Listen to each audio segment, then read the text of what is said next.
Welcome back. Here today at Northwest Florida Community Hospital in Chipley, Florida, talking to Eileen Swindle.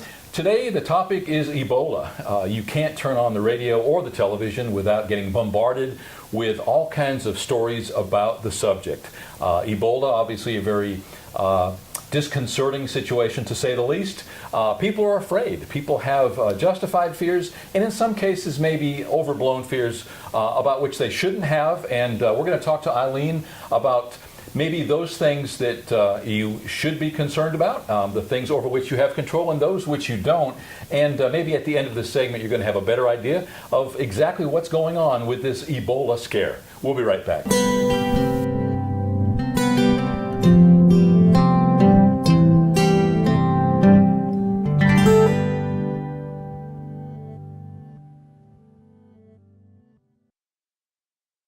Welcome back. As mentioned, our guest today is Eileen Swindle.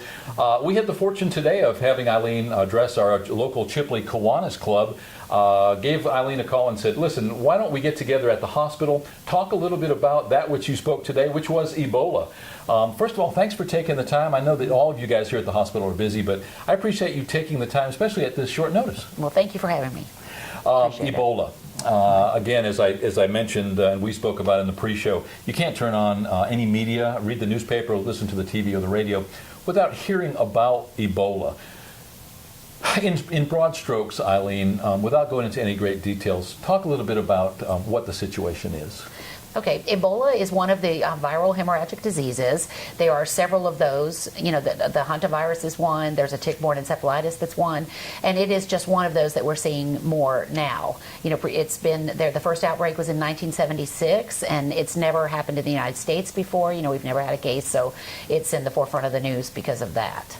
Yeah, we've had some deaths, right. We've had some scares, we've had some quarantine situations about which there's been unending controversy. Right.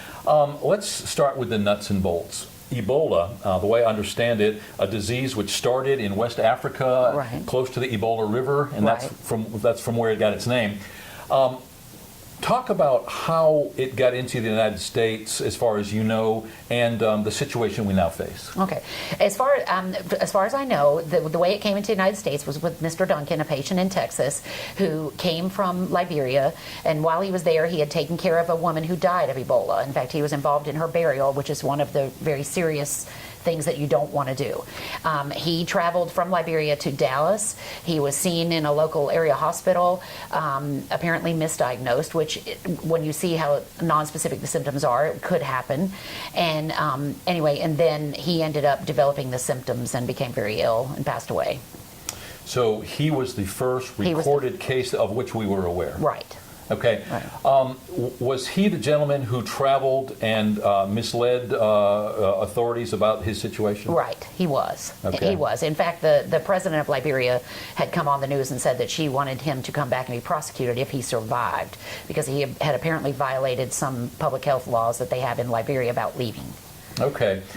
We have reports all the time, many of them false, some of them with some veracity, about patients in the United States who have now contracted this disease.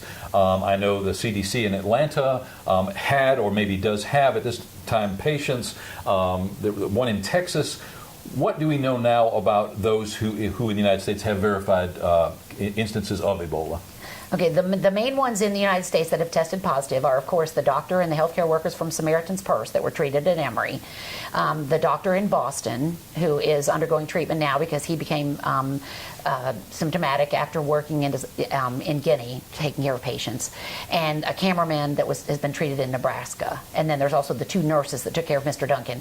But as of today, all of those people, the two nurses have been released from the hospital, and the doctor, I just checked before this meeting, and is doing well. And, you know, of course, the Samaritan's Purse workers have done very well, have gone home. Ebola is one of those diseases that it's a shocker. I think the overwhelming sentiment was that you didn't recover from it. It killed you. It was immediate. It was thorough. It certainly did the job that it was meant to do. Right. It appears that that's not necessarily the case. And as you point out, people are recovering from Ebola. Right. Right. In the United States, they have. In Africa, there's still like a 46% mortality rate with it, and it has a lot to do with the situation is so primitive, their healthcare is so primitive. In the United States, there have been, as of the statistics that I just checked, I believe 6 confirmed cases and only 1 death.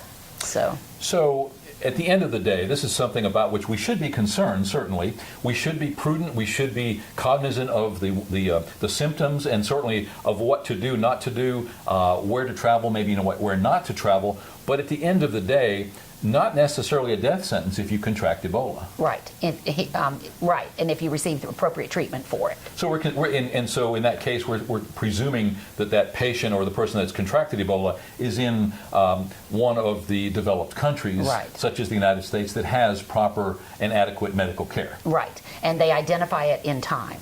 In the case of Mr. Duncan, apparently he was not identified in time and became very sick. What are the symptoms of Ebola? The symptoms are, and as I mentioned, they can be very nonspecific.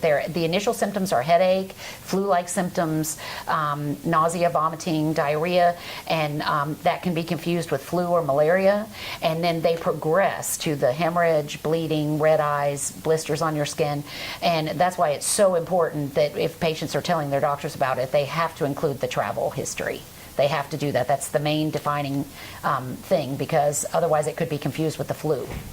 Yeah, and it's no secret why somebody would hide that travel history. As you pointed out at lunch today when you spoke, these people want to get back to the United States where they know they're going to be able to get top-notch medical treatment versus being in a third world country. Exactly. So, okay, first sign or suspicious activity would be someone who has been in a third world country, specifically West Africa. Are there any other countries of which we should be concerned? Specifically the ones in West Africa. There has been a nurse that was in Spain that came down with it, but supposedly took care of an Ebola patient. But mainly those countries, Liberia, Sierra Leone, Guinea, in West Africa. Along that western coast. Right. The Congo. Okay, so we're finding that caregivers are extremely susceptible. Right. And why is that? How is Ebola transmitted between humans? Okay, Ebola is transmitted from direct contact with the blood or body fluids of a person who is ill with Ebola. You cannot get Ebola from a person who has been exposed to Ebola but is not symptomatic. The person has to be symptomatic for it to be contagious. You get it, and what they refer to it in the medical terms is the droplet spread. For instance, if you were bleeding or you were vomiting and that splashed and got on my skin, then I'm at a higher risk of becoming exposed, developing it. So if you have Ebola and you're in a hospital bed and I stick my head in the room, my chances of contracting it are relatively slight. Right. If you just stick your head in the room and talk, but we probably would not allow that here. Right. If you were going to go anywhere near that patient, we would have you in full PPE, personal protective equipment. We would have you totally dressed out before you approach that patient. Now, what is your job title here at Northwest Florida Community Hospital? I'm the infection control nurse. And so by default, you're the where the rubber meets the road when it comes to Ebola or other such diseases. Right. You mentioned that Mark Bush, who is the relatively new administrator here at Northwest Florida Community Hospital, is very aggressive, does want to be proactive instead of reactive to these things, and he's actually prepared you and the staff to a great extent. Talk a little bit about that. Right. Mark Bush has been very proactive in this, as has Joni Beard, the CNO here, and we have really worked hard. There have been, someone mentioned at the luncheon today, there have been some studies done where some nurses do not feel comfortable with their level of knowledge in their facility. We wanted to make sure that didn't happen here. We have been training our staff, training our doctors, passing on every bit of information that I received from the CDC or the health department. We've been working closely with the health department. Karen Johnson and Glenna Paget over there, we're basically talking to them 2 or 3 times a week, doing teleconferences with the CDC 2 or 3 times a week. But we want our staff to be comfortable in identifying a patient who could possibly have Ebola, initiating the proper isolation precautions and nursing barrier techniques as far as what they wear, how they take care of that patient. And we want our staff to be comfortable. And from what I'm hearing, they are feeling much more comfortable about it. When we come back, we're going to talk to Eileen a little bit more about the precautions that Northwest Florida Community Hospital, along with the Washington County Health Department, have taken as far as educating and preparing equipment should we experience an emergency involving Ebola, and also maybe talk to Eileen about some of the other infectious diseases of which you should be aware, concerned, and how to maybe identify some of those. We'll be right back.